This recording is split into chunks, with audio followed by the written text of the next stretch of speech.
Hi, all you non-compete people. I'm American Johnson, and this is Non-Compete. And can you believe it? 1 year ago today, this YouTube channel did not exist. My first video was posted on January 26th of this year, and let me tell you, it was rough, and it was sweaty, and it was meandering, and it was terrible, and completely embarrassing, but I love it all the same because it was the beginning of a journey that I am so glad to be on today. Because of that ultra humble, sweaty, it was really sweaty, ramble of a video, I've had so many incredible opportunities. I've been able to interview the first internationalist commune of Rojava, which is perhaps a high point of this year for me. I got to interview the woman who coined the term incel. I've had correspondence with some of my LeftTube heroes, and those have blossomed into friendships in many cases. And for some reason, through all of this, you folks have been watching. We've had nearly 5 million minutes of watch time here on Non-Compete. That's about 9 full years of people watching my weird little puppet shows about anarcho-communism, and I am so thrilled to have you all participating with this channel. But I have to say, I have not done this alone, not by a long shot. Now, first of all, there's Luna. She has become such an important part of this show. Not only is she everyone's favorite part of our weekly Breadcast live stream series, but she's really become a critical part of the show behind the scenes. She edits the Breadcast highlights for me every week. She basically single-handedly did all the work of sourcing and printing the t-shirts and the stickers and all the cool Vietnam-related gear that we've been able to offer on our web shop. And she gives me tremendous moral support. With all this wacky YouTube stuff, it stresses me out. I get anxious, but she is just, somehow she manages to stay calm and pleasant, no matter how out of hand and terrible I become. I thank her so much for her patience with me and with this channel and with this whole YouTube experience we've been going through. And if you haven't checked out her channel, Luna Oi, it's just been a joy for us to produce that together and get to show you some things about Vietnam that you might not know about. So definitely subscribe to Luna if you haven't already. And check out the Breadcasts if you haven't already. We do those every Sunday night, normally around 10 p.m. EST, depending on daylight savings and other externalities. But then there are the subscribers, the viewers of this channel. We've really blossomed into a functional community, which is not really something that I expected. I found a lot of comrades myself through this channel, and I can't thank my Patreon supporters enough for their patience and support and their cheerleading for this channel as we've been growing and developing. Really, I could not be doing this the way that I am without your support, and I do thank you very much. And even if you haven't contributed on Patreon, I know that a lot of you have been sharing links. A lot of you have been, giving me feedback, very constructive, useful feedback, and just supporting the show in a lot of other ways. So, thank you to all of you. I am humbled, and I stand before you, pleased as punch, and at your service and in your debt, as it were. But really, Non-Compete is just one small part of an explosion of leftist activity on YouTube that's taken place in 2018.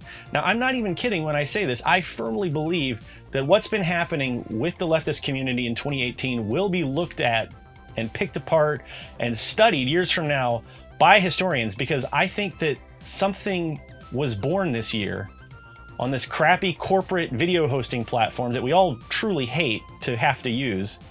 But something special is happening here on YouTube with this leftist community, in spite of YouTube, I would say, and it's incredibly huge and important for our cause and for our movement. So let's take a look at the numbers, just a little end of the year recap. Non-Compete has grown from 0 subscribers in late January to nearly 17,000 by the time I'm shooting this video.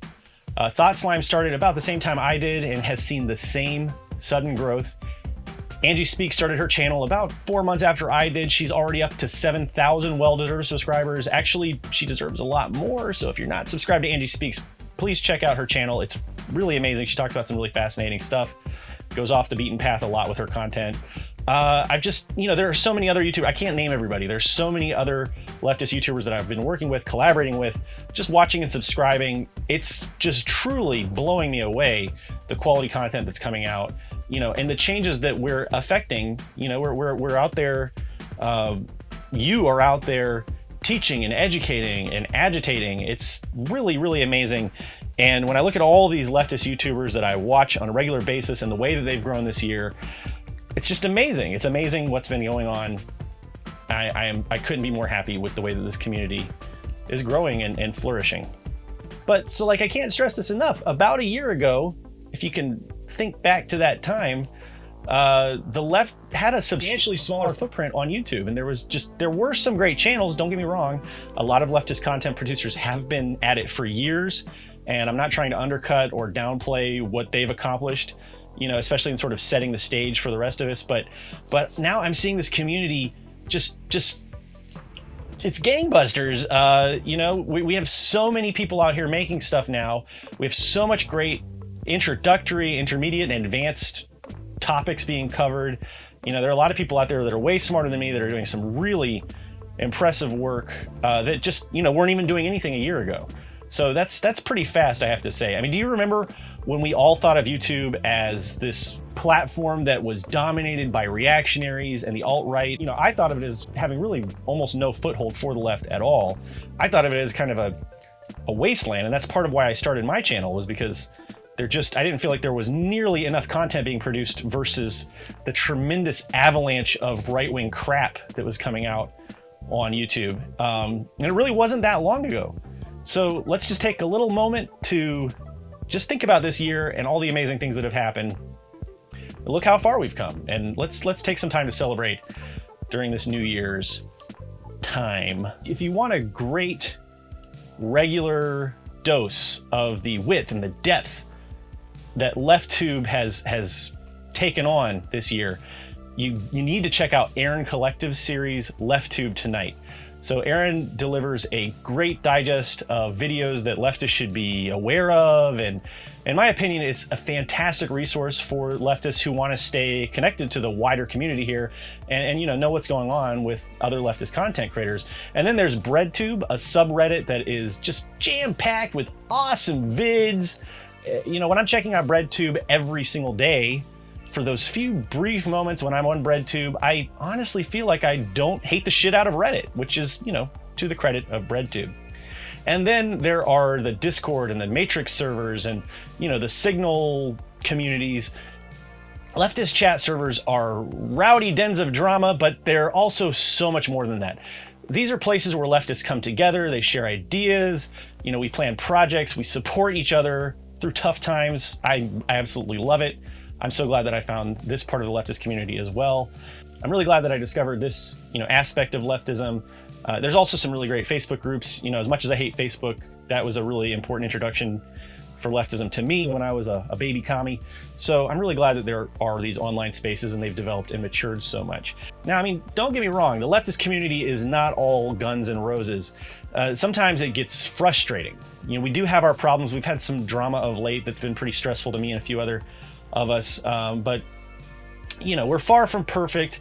We do have a lot of work to do, but now that I'm sitting here reflecting back on this year, trying to make some sense of it all, trying to look for patterns, you know, I'm left with an overwhelming feeling of positive emotion. You know, I feel like things are moving pretty quickly and for the most part in the right direction. So here we are, getting close to the end of this wild and wacky heck of a year, and I can't stop thinking about what's coming up next. I cannot stop thinking about 2019. And God, saying that year makes me feel so old. I never thought I'd live this long. So, okay, listen, I'm terrible at making predictions. That's one thing I have learned. If anything, the last few years have taught me that it's almost impossible for anyone to predict anything. You know, we've just basically gone completely off the rails in terms of expectations versus reality. Nobody saw pretty much anything from the last 4 or 5 years or so coming. I don't think, I certainly didn't see any of this coming. K-pop! But no matter how you slice it, I think that 2019 is going to be incredibly important for our movement. I think that depending on how we act in 2019, this year is going to either be the year where the left really starts gaining ground and getting taken seriously again, or it's going to be the year that we take a nosedive and crash and burn spectacularly. I'm hoping it's the former and not the latter, but we need to start being aware and thoughtful and planning and strategizing for the year to come. So to begin with, look at what's happening now with the US. The US is pulling out of Syria, and this is filling me with some hope. It's always good when we, de-imperialize a place that's been imperialized for so long. But it also gives me a lot of fear because, first of all, I fear for our comrades in Rojava. There's a lot of controversy among leftists about Rojava and the way that they accept military aid from the USA. But the fact is, no matter how you slice it, Rojava is now essentially alone in the face of Turkish aggression. And it's my belief that Rojava needs our help, the left's help and support, now more than ever, now that the US has withdrawn. And that's a subject for, a whole series of videos. It's something that we need to be discussing more. I'll leave it at this for now. But that's not the only thing that leftists have to worry about when it comes to the US withdrawal from the Middle East. The US Army is about to start issuing new green uniforms to soldiers, something they've been planning for a couple of years now. It's starting to get implemented. The US naval fleet has been drifting towards Asia for several years now. Now, you can call me a conspiracy ding-dong if you want. I usually don't really go for conspiracies very much, but if you just look at the patterns and you look at what's happening, it tells me that the United States military-industrial complex is gearing up for a new theater of war and aggression and imperialism. Now, I have no idea where it will be specifically, but from what I can gather, all of the evidence is pointing to somewhere in the Asia-Pacific region, and I cannot imagine any military conflict scenario in Asia that's not going to be just utterly devastating on a whole new scale. It is something for us to keep an eye on, I guess. I could be totally wrong, but it's just, look into this stuff. It's a little bit scary when you read about it. And it's something for us to start trying to figure out and resist early. The sooner we can identify what's coming next, the better we'll be able to deal with it and try to, put a stop to it, or at least slow it down, or do what we can to resist it. Now let's take a look at the refugee crises around the world and in the United States as well. Capitalism does not have one single real answer to these questions of refugees. Capitalism started the refugee crisis, all of the refugee crises to begin with, whether it was through our imperialist war machine in the Middle East or through, these intensely destructive interventions in places like South America. And the only way for liberal democracies to deal with refugee crises and to preserve capitalism and to preserve the privileged classes is through fascist solutions like detention and expulsion and walls and violent suppression. Liberal capitalism cannot deal with refugees. The only way to deal with it is through leftist compassion and acceptance and internationalism, or, if you want to preserve your capitalism and your privileged classes, then you have to use fascist tactics to suppress refugees. And these problems are only going to get worse in 2019. No matter what, no matter how the elections go, the problems are going to get worse for refugees. Millions and millions of people are being driven to desperation, and we on the left have to be seeking out solutions to these problems, real solutions that lead to liberation of these desperate people. And we won't find these solutions through democracy and bargaining and evolutionary capitulation to capitalists and compromise. This is going to be a real struggle. And we're going to have to invest ourselves in it as completely as we can. It's going to take some sacrifices. It's not going to be easy, but it's something that we have to start planning for. But wait, speaking of democracy, oh shit, there's going to be another friggin' presidential election cycle in 2019. Oh my freaking God, Donald Trump is going to be running for president again. Do you remember what happened last time Donald Trump ran for president? Do you remember how he was able to whip up his followers and fanboys into violent rallies, and how he was able to shove the mainstream conversation to the far right talking points before he had all the powers and the privileges of the presidency? The next presidential election cycle is coming fast, and it has the potential to get really tremendously ugly.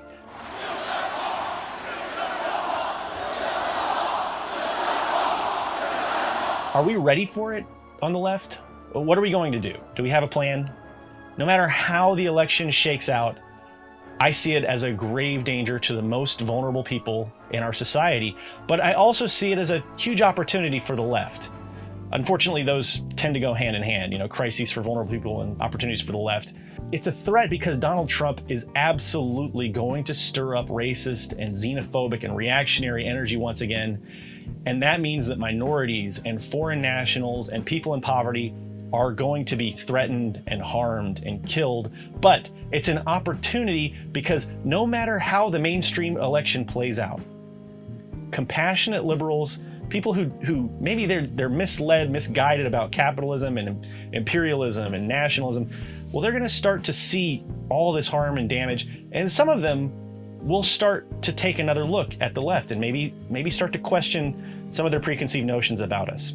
A lot of liberals are still wondering what might have happened differently if Bernie Sanders had been the nominee back in 2015, 2016. And today we have Alexandria Ocasio-Cortez in office, and we have growing support for the DSA, especially with young people. Now, look, I know that the DSA isn't the ideologically pure, hard left party that we all wish it was, but Bernie Sanders was my personal gateway drug to the left, and his rhetoric about socialism is what first got me questioning capitalism personally. So who's going to be announcing their candidacy for president on the Democrat side of things and the liberal side of things in 2019? It's a big question for us. Who will be winning that nomination, and who will become the next president of the United States in 2020? No matter how these questions are answered, it's going to have a lot of people exploring the left. So first, let's think about the DNC primaries. In the wake of Sanders and Ocasio-Cortez, socialism is going to be a talking point in the next primary. The DNC is going to have to reconcile and figure out how to talk about capitalism and talk about those of us who have rejected it outright. We're growing in number. You can see it here on YouTube. You can see it with the DSA. We are growing. Not as fast as I would like, but we are growing. And there are enough of us now that I think that we will at least get some hand waving, some basic acknowledgement, especially if a Sanders style, diet socialist nets the nomination. That would open up a lot of doors for us. Maybe Sanders or maybe Ocasio-Cortez aren't true 100% dyed-in-the-wool leftists, but it's good to see people like these taking real offices and getting into a place where they can kind of open that Overton window to the left. And it will be even more so, a tremendous opportunity for us if one of these socialists light becomes our next president. Socialist lights. Get on with it. Yes, get on with it. If a mainstream centrist liberal gets the nomination, though, like a Hillary or an Obama-style liberal, ends up running up against Donald Trump, I'm pretty sure that they're going to lose to Trump for the same reasons that Hillary lost in 2015, 2016. And because of that, you're going to have a lot of true blue liberals questioning this system and looking for better solutions, because I think even the most centrist of liberals see the ugliness of Trump and see the damage that's being done, and they're going to want to find better solutions to the problems that his brand of right-wing politics are bringing into our world. And this is why this upcoming election cycle, more than ever before in the United States of America, I think leftists need to participate at least a little bit in this broken and useless democratic system we have in the USA, because mainstreaming leftist ideas is crucial to getting traction for our cause and for our movement. And we do have some unique opportunities right now to get some stuff done, to get our message out through this broken system that we all really want to dismantle. And we need to leverage our current position as much as we possibly can. I mean, do I think that we're going to bring about fully automated luxury gay space communism through liberal democracy? No, I do not. But if we can open up that Overton window, wider and wider to the left, it will be well worth the effort. So I really hope we don't see that cynicism and that resistance to participating and getting our hands dirty and rolling up our sleeves and getting into the system that we've seen in elections past on the left. Now, we need to be on the lookout for real opportunities everywhere within the context of mainstream politics. And we need to be promoting the idea that people can act and make changes in our communities outside of mainstream political systems. Even as we do what we can to change and infiltrate mainstream political systems, we have to be building dual power structures and organizing and teaching people to become more active and more participatory at every level. And seriously, y'all, no matter what happens in the upcoming election cycle, people are going to start coming to us with questions. And we have to ask ourselves, are we prepared to answer these questions? Have we done all that we can to develop resources for liberals and centrists who are just starting to lose their faith in capitalism? Are we ready to talk to these people, to teach them, to reach out to them, to accept them, to be patient with them as they learn the ropes and welcome them into this movement? It can be very difficult to navigate leftism as a newbie. I have to say, my introduction to leftism was a trial by fire. I did not feel welcome. I did not find my first experiences with leftism to be welcoming at all. Fortunately, I personally have a fairly thick skin when it comes to politics. I'm used to arguing about politics, and I'm used to, confronting ideas that I'm not comfortable with by now. I've been wrong a lot, and I finally started to learn, that I have things to learn. But most people don't have that kind of thick skin, and sometimes the left can be very off-putting to newcomers who don't know all the ropes and know all the language and terminology. So, in the end, I came to terms with all of those initial bad experiences that I had with the left, but we're gonna have to do better. We're gonna have to plan for this burgeoning interest in leftism that I'm pretty sure we're gonna be seeing in 2019. So, look, I'm tickled pink that the left has been growing on YouTube and Twitter and Reddit in the last year. But 2019 needs to be the year when we bring all of this junk into the real world, IRL. It's time for us to start organizing and building and growing out there into the real world. There's a window there, you don't see it. It's time for us to start learning how to build these dual power structures that I'm talking about, work together productively, plant seeds that are going to grow in the years to come. Now, I plan on doing some videos soonly, that are going to offer some advice and some recommendations for real-world praxis. But if you can't hardly wait, you can check out the links in the description. I put some videos by Radical Reviewer and Flea Market Socialist. I'll try to find some more. But those are some great channels that you should be keeping an eye on in the year to come. They're very inspiring for finding things that you can do in the real world and ways that you can resist and be active and, organize. So the internet has been a great place to learn and for us to find each other, but now it's time to take what we've learned out into the streets, like be a little Bruce Springsteen and taking it to the streets like the boss. Now, I believe that we can do it. I do. But it is not going to be easy. We're going to have setbacks, and we're going to have failures and internal conflict and strife, and people are going to disappoint us, and we're going to disappoint ourselves. But let's try to keep our eyes on the goal of liberation. Let's remember that there are comrades suffering and dying around the world in Rojava, on the borders of the US and in Europe, in the refugee ghettos of Europe, and everywhere people are hungry and in need. Let's try to keep our minds focused sharply on that desperate need for liberation. Let's try to make this more than, ourselves, bigger than ourselves. And let's try to work together in kindness and in good faith. And let's win. And let's start doing it in 2019. Happy New Year's, everyone. I'm gonna go get drunk.